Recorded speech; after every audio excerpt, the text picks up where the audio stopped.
Heureux dès à présent les morts qui meurent en Christ, car oui, dit l'Esprit, ils se reposent de toutes leurs œuvres. Apocalypse chapitre 13, verset 14, d'où nous trouvons cette déclaration de l'apôtre Jean qui était dans la peine à cause des mécréants endurcis de ce monde qui l'ont placé sur l'île de Patmos de manière à pouvoir l'exterminer et le tuer. L'homme pense toujours être capable d'exterminer l'homme. Et l'autre l'a bien compris en disant que l'homme est un loup pour l'homme. Ce ne sont pas les bêtes sauvages qui nous détruisent en réalité, mais ce sont nos frères, ce sont nos sœurs et c'est nos autres. Mais maintenant, puisqu'il était placé là sur l'île de Patmos, et maintenant sur les ordres d'un roi, pas sur les ordres d'un chien, pas sur les ordres d'un lion, ce n'était pas sur les ordres d'un loup, mais sur les ordres d'un homme. Un homme, comme tout homme, l'a pris et l'a envoyé sur l'île de Patmos au milieu des serpents venimeux pour être mis à mort. Mais puisque l'homme a décidé et que celui qui donne la vie n'a pas décidé, Dieu lui est apparu sur l'île de Patmos et lui a donné maintenant le tableau du livre de l'Apocalypse, et dans ce tableau lui a montré ce qui adviendra à la fin des temps. Et au milieu de ce mosaïque d'événements qui surviendront à la fin des temps, Dieu a pris soin de communiquer à Jean, qui était lui-même dans l'attente de la mort sur l'île de Patmos. Eh bien, il a pris soin de communiquer à un mourant le bonheur de la mort. Le bonheur dans la mort.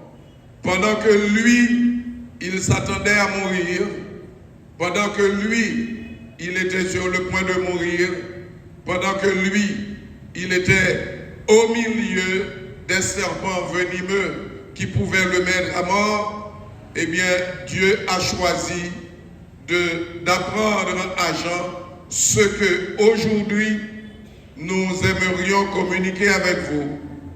Heureux dès à présent les morts qui meurent en Christ, car ils se reposent de toutes leurs œuvres. Au 14e chapitre de son livre, Jean dit qu'il a entendu dans les cieux cette voix-là qui crie « Et bienheureux ceux qui meurent en Christ ». Et ainsi, moi, j'ai choisi de répéter après mes aînés, comme Jean, eh bien, le bonheur de la mort et le bonheur dans la mort. Ma méditation ou mon homélie est un peu contrastique parce que les hommes de ce monde, ceux qui ont étudié et ceux que l'on appelle les intellectuels de ce monde-là, ceux que l'on appelle les philosophes de ce monde ou les sages de ce monde, n'ont jamais vécu pour parler en réalité de bonheur dans la mort. Nous connaissons ce grand homme intellectuel qui a dit plutôt que la mort est un tyran qui n'est pas un personne. Et tous ceux qui ont parlé en réalité de la mort l'ont considéré comme quelque chose, ou bien comme plutôt, oui, quelque chose dont on doit avoir peur, parce que la mort n'est ami de personne. Mais c'est vraiment étrange que nos aînés dans la Bible et que l'ange de Dieu dans les cieux a révélé à Jean ce dont nous avons peur, eh bien, nous n'avons pas besoin d'avoir peur en réalité, parce que la mort est un bonheur et la mort apporte le bonheur. Et c'est seulement dans la Bible que l'on peut rencontrer cette déclaration: la mort apporte le bonheur en réalité. Donc l'ange lui dit: heureux ceux qui sont morts. Ceux qui sont morts sont heureux et ils vivent dans le bonheur. Ils ne rencontrent pas un tyran qui n'épargne personne, mais ils rencontrent le bonheur.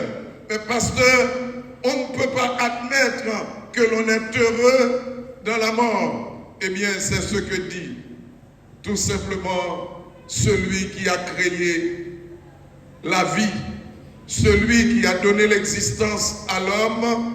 Eh bien, il dit qu'il y a le bonheur dans la mort. On a considéré que le bonheur est un sentiment de satisfaction, un sentiment de paix, un sentiment de sécurité que l'on éprouve, eh bien, dans quelque chose que l'on fait, dans l'espace que l'on occupe, dans le climat où l'on vit. Eh bien, là, on se sent satisfait. Oui, on est satisfait. C'est comme si l'on n'a plus besoin d'autre chose et que on se sent satisfait avec ce que l'on a. On sent que l'on a maintenant la sécurité nécessaire là où l'on est et qu'on vit dans la vraie paix. Quelqu'un se demandait un jour, et j'ai vu ce petit concours-là sur les réseaux, est-ce qu'on peut imaginer quelle est la créature qui jouit de beaucoup plus de bonheur? Et puis, tout le monde était en train de discuter. Quelqu'un a dit, c'est un bébé qui tète sa mère. Là, on croit qu'il est vraiment dans le bonheur. Un autre a appelé et il a dit, je crois qu'un poisson dans le fond de la mer et qui vraiment se sent en sécurité là, dans la mer et dans la paix, et le poisson, il est dans le bonheur. Et j'ai vu que l'on a multiplié les réponses, et puis on est en train de chercher sur la terre ou dans la vie, quelle créature expérimente mieux le bonheur? Peut-être que cette question-là vous frôle aussi ce matin et que vous aimeriez en avoir une réponse. Mais peut-être que ce n'est pas de moi. Je laisse plutôt à vous de réfléchir et de vous donner une réponse à propos. Est-ce que c'est vrai, un bébé, c'est la créature qui vit le plus grand bonheur sur la terre? Est-ce qu'un bébé est dans le bonheur?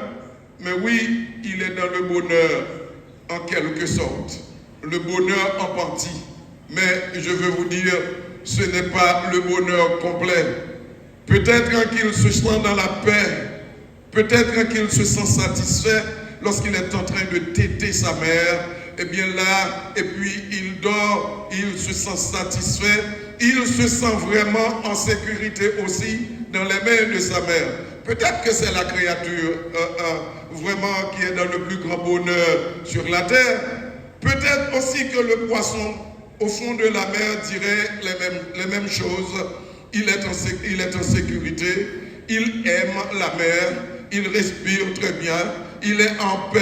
Et s'il y a la guerre sur la terre, lui, il est au fond de la mer, dans le sable, et il ne connaît pas les armes, il ne connaît pas la guerre. Mais là encore, au fond de la mer, peut-on dire qu'il est en complet bonheur, dans le bonheur total, moi j'aimerais répondre à ceci. Et je prêterai peut-être à Gérard Duperville, pour ceux qui sont de ma génération et qui le connaissaient. Lui, il a chanté « Oui, le vrai bonheur n'est pas de ce monde ». Donc, il a expérimenté et il a vu que quel que soit l'endroit où l'on se trouve sur la terre, le bonheur ne sera jamais complet. Jamais complet. Il y a toujours un moment d'insécurité. Il y a toujours un moment où l'on a perdu la paix désirée. Il y a toujours un moment où cette satisfaction de soi, eh bien, on ne l'éprouve plus. On sent que l'on a besoin d'autre chose, car l'homme, dit-on, est un être en devenir. Et étant en devenir, c'est-à-dire que l'homme est toujours à la recherche de nouvelles satisfactions. Jamais totalement satisfait de quelque chose. Il est satisfait aujourd'hui et demain il a besoin d'une autre chose pour être satisfait. Et ainsi, il va de conquête en conquête, de conquête en conquête. Cela prouve qu'il n'est jamais satisfait.